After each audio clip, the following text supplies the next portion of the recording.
একটা ইবাদত দুইটা নেকি। তারপরে আরো শোনেন, অবাক হতে হবে। রাসূল সাল্লাল্লাহু আলাইহি ওয়াসাল্লাম বলেন, কেউ যদি বয়স বাড়াতে চায়, 50 বছর আল্লাহ বয়স দিয়েছে, আমি 80 বছর বাঁচব, আমার দাবি, আমি 80 বছর বাঁচতে চাই। 1 2, কেউ যদি রুজি বাড়াতে চায়, টাকা পয়সা যা আছে তার চেয়ে আল্লাহ বেশি করে দেখ, তাহলে সদাচরণ। এবার আল্লাহ রাসূল শুনেন, আল্লাহ রাসূল বলছেন, মান সাররাহু, যে চায় আইয়ুবসাতালাহু ফি রিজকিহি, তার টাকা পয়সা বেশি করা হোক, ওয়ায়ুনসাউ ফি আসারিহি, তার বয়স বেশি করা হোক, ফাল এসল রাহমাহু, তাহলে সে যেন সদাচরণ করে। ভালো আচরণ, ভালো আচরণ কি জিনিস, খুবই কঠিন। এখনই যদি আপনার রিক্সা আর একজনের রিক্সার সাথে লেগে যায় না, আর যদি একটু বুঝেন দোস্তার, তাহলে আপনি একবারে ধুয়ে ছেড়ে দেবেন, এই বক্তব্য করে হাতে হাতে হারিয়ে যাবে এখনই। আর যদি দেখেন বাড়িতে গিয়ে বউ যা রান্না করেছিল তো লবণ বেশি হয়ে গেছে, 10টা না বললে আপনি থাকতে পারবেন না, আপনার স্বভাব খারাপ হয়ে আছে আগে থেকে। স্বভাব ভিন্ন জিনিস। 1 মিনিট, এই ছেলে একটু শোনো তো, স্বভাব দেখায় কি জিনিস, আদাত অভ্যাস, স্বভাব কি জিনিস। আল্লাহ নবী বলেছেন, নিতে হবে দিতে হবে ডান হাতে, খেতে হবে ডান হাতে, পেশাব পায়খানা পানি খরচ করা ছোঁচা এগুলা কাজ কি দিয়ে, বাম হাতে, খারাপ জিনিস ধরতে হবে বাম হাতে। তো মিশরে আব্দুর রহিম করছিল, ফিলিস্তিনিদের খাওয়ার দিচ্ছিল, তো একটা প্যাকেটে করে আছে দেওয়া, একটা একটা করে প্যাকেট, অনেকগুলি মহিলা পুরুষ এসেছে, তারা প্রায় সবাই মাস্টার ডিগ্রি পাস, উচ্চশিক্ষিত মহিলা পুরুষ। এখন আমি যতবার দিচ্ছি খালি বাম হাতে নিচ্ছে, যতবার দিচ্ছি বাম হাতে নিচ্ছে। তা আমি বন্ধ করলাম, বন্ধ করে আমি বললাম যে আল্লাহ নবী ডান হাতের কথা বলেছেন এইভাবে, ডান হাতে নিতে হবে, বাম হাত শয়তান খায়, বাম হাত শয়তান ব্যবহার করে। তো আমি যখন বললাম তখন আমার মনে হলো যে আমি যা বুঝেছি তারা আমার চেয়ে বেশি বুঝলো। তারা হচ্ছে আসল আরবি, ফিলিস্তিনের লোক, তারা হচ্ছে আসল আরবি। সব নবীর বাড়িঘর ওই ফিলিস্তিনে। দেখেন একটু পড়ে যদি বই থাকে, আবদুল্লাহর বইটা, বক্তব্যের শেষে দেখবেন ফিলিস্তিন আবদুল্লাহ, ফিলিস্তিন আবদুল্লাহ, তাহলে বিস্তারিত বুঝতে পারবেন ফিলিস্তিন হলো নবী রাসূলের ঘর বাড়ি থাকার জায়গা, কবরস্থান, তারাই মূল আরবি। তা আমি যখন রাসূলের কথাগুলি হাদিস অনুবাদ করলাম তখন তারা ঠিকই বুঝলো, মনে হলো যেন আমার চেয়ে বেশি বুঝেছে। এবার যখন আবার দেওয়া শুরু করলাম, বাম হাতে নিল, বাম হাতে নিল। বলেন তো কেন? অভ্যাসে আছে, ওটা টিকতে পারছে না, অভ্যাসে আছে। মানুষ অভ্যাসের দাস। এমনিতে বউকে গালি দিয়ে অভ্যাসে আছে, অথচ আল্লাহ রাসূলকে সাহাবীগণ বললেন, আল্লাহর নবী, স্ত্রীরা আমাদের কাছে কি পায়? ওরা যে আমাদের সাথে সংসারে থাকে, বাড়িঘর ঠিকঠাক করে, রান্না বান্না করে দেয়, সুবিধা অসুবিধায় থাকে, তো আমরা তাদের কি কি করতে পারি, তারা আমাদের কাছে কি পায়?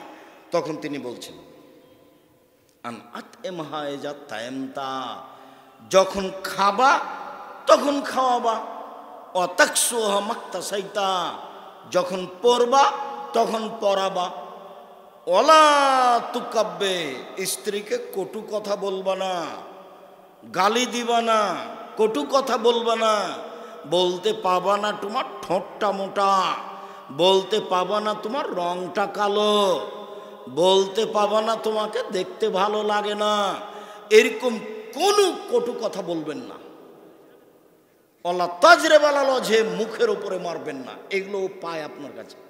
5, অলা তাহাজর হাইলে ফিল বাইতে, আপনি তাকে আপনার বাড়ি ছাড়া কোথাও থাকতে দিবেন না। খালার বাড়ি যেতে পাবে না, নানির বাড়ি যেতে পাবে না, মায়ের বাড়ি যেতে পাবে না, জরুরি প্রয়োজন ছাড়া বাড়ি ত্যাগ করতে পাবে না।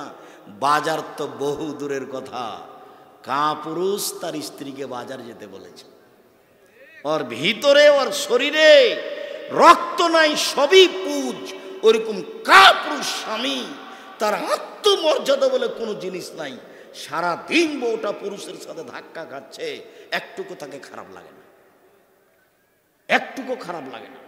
আত্মমর্যাদা বলে তার ভিতরে কোনো কিছুই নাই। কেমনে তার চলে? আমরা যদি রাস্তাঘাটে কোনোদিন কারণবশত যাই, রিক্সাতেই যদি যাই, যদি একটু রিক্সার হাত পা একটু ঠেকে যায় বোরকার সাথে, তাহলে মনে হলো যে অজ্ঞান হয়ে যাবো মনে হয়।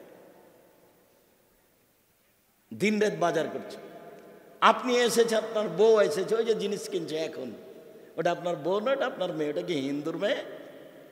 ওটা হিন্দুর মেয়ে। আপনার শরম হয় না কেন? আপনার লজ্জা হয় না কেন? আপনার হায়া হয় না কেন? আপনি কিসের বাপ? বাপ কাকে বলে? এ দেখেন, বাপ মানে আল্লাহ মাহা শিক্ষা দিয়েছে, ওয়াদ্দাবাহা শিষ্টাচার শিখিয়ে দিয়েছে, আহসানা ইলাইহা তার সাথে ভালো আচরণ করেছে, যাওয়াজাহা তাকে বিবাহ দিয়ে দিয়েছে, তার নাম বাপ। মা কাকে বলে? এটা হলো বাপ। মা কাকে বলে? মা হলো জাবের বলছেন, আল্লাহর নবী আমার আব্বা ওহুদের যুদ্ধে শহীদ হয়েছেন 9 জন মেয়ে রেখে, আমার 9 জন বোন আছে। আল্লাহর নবী আমার আব্বা ওহুদের যুদ্ধে শহীদ হয়েছেন 9 জন মেয়ে রেখে, আমার 9 জন বোন আছে।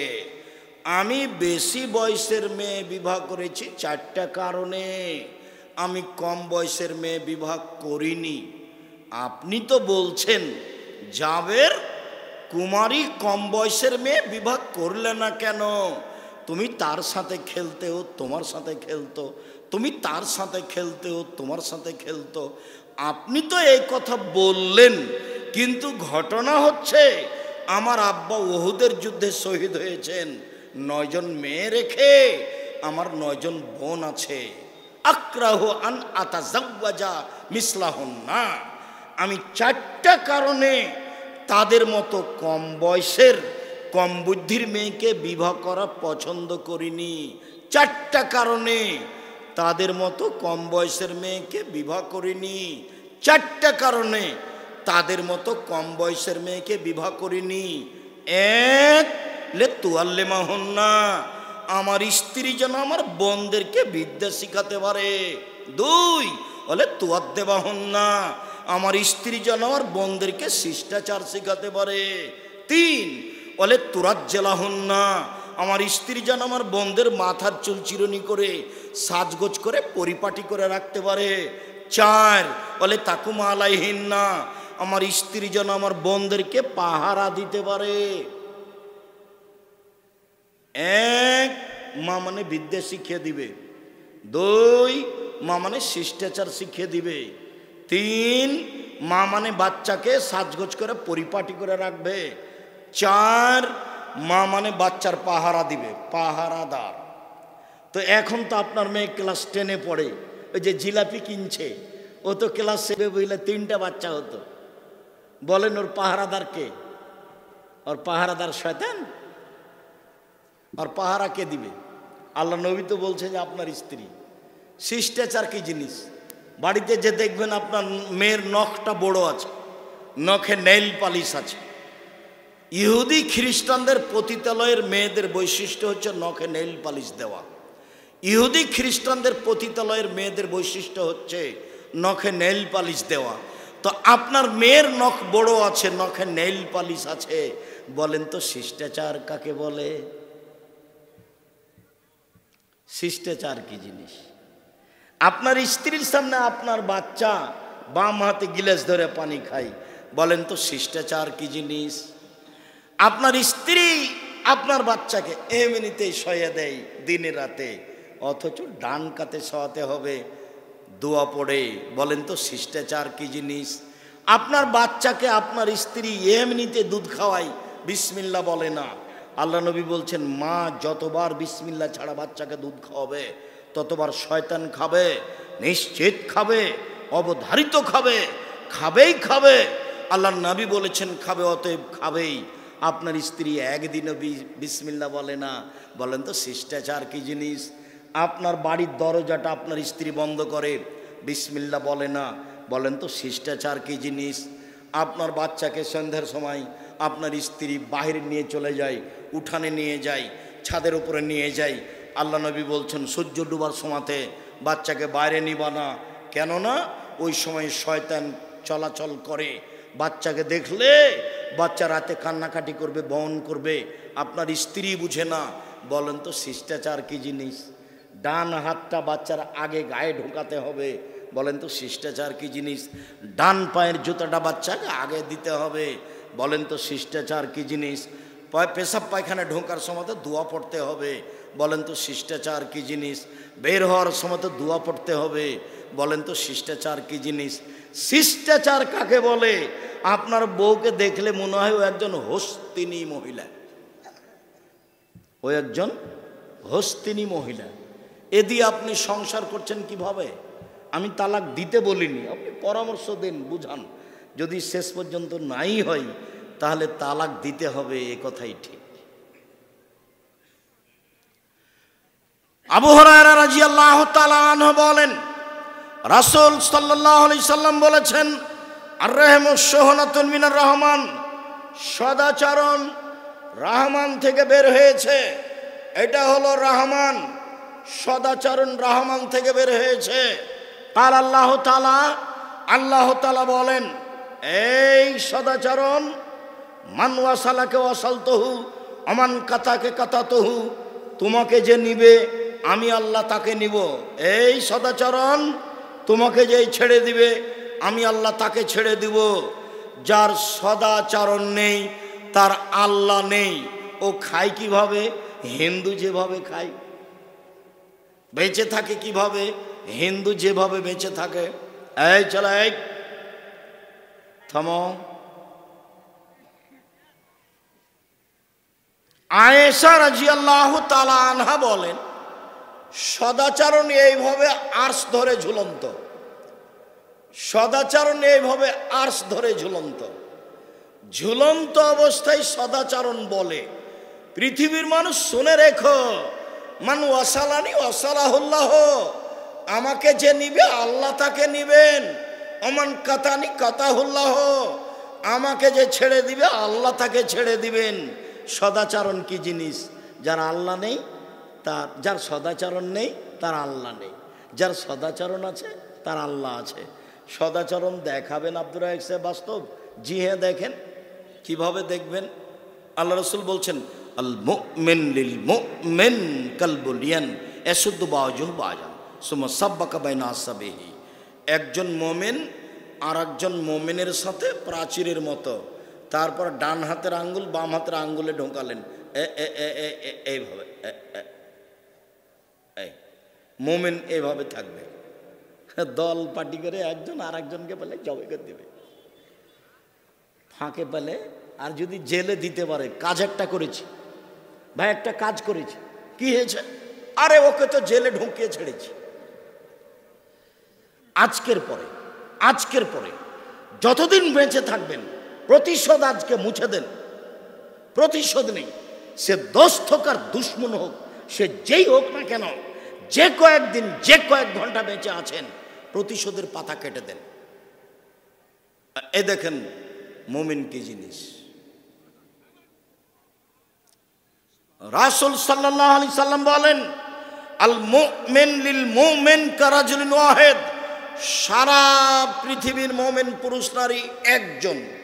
ইনিস্তাকাইনো ইস্তাকাকুল্লাহু, একজন মানে চোখে ব্যথা হলে সব জায়গায় ব্যথা বুঝে। একজন মানে মাথায় ব্যথা হলে সব শরীরে ব্যথা বুঝে। মানে পাশে একজন মুমিন যদি বিপদে পড়ে, আমিও সেই বিপদগ্রস্ত। রাতে যদি বিপদে পড়ে দৌড়িয়ে গিয়ে বলবো, ভাইজান কি সমস্যা, ভাইজান কি সমস্যা, কি ডাক্তার ডাকবো, কি অ্যাম্বুলেন্স নিয়ে আসবো? এর নাম হচ্ছে মুমিন। সম্মানিত দিনী ভাই বোন, আমি আপনাকে বিষয়টি গুরুত্ব সহকারে দেখার জন্য অনুরোধ জানাচ্ছিলাম। মনে রাখবেন চারটে জিনিস: 1, 5 ওয়াক্ত সালাত; 2, হালাল রুজি; 3, কোরআন তেলাওয়াত। 24 ঘন্টায় অন্তত একবার কোরআন তেলাওয়াত করবেন। সূরা ইখলাস হলেও 3 বার, তাহলে আপনি 1 বার কোরআন তেলাওয়াতের নেকি পেয়ে যাবেন। 4, 2 জন যেখানে বসে আছে সেখানে আড্ডা পিটবেন না, বসবেন না।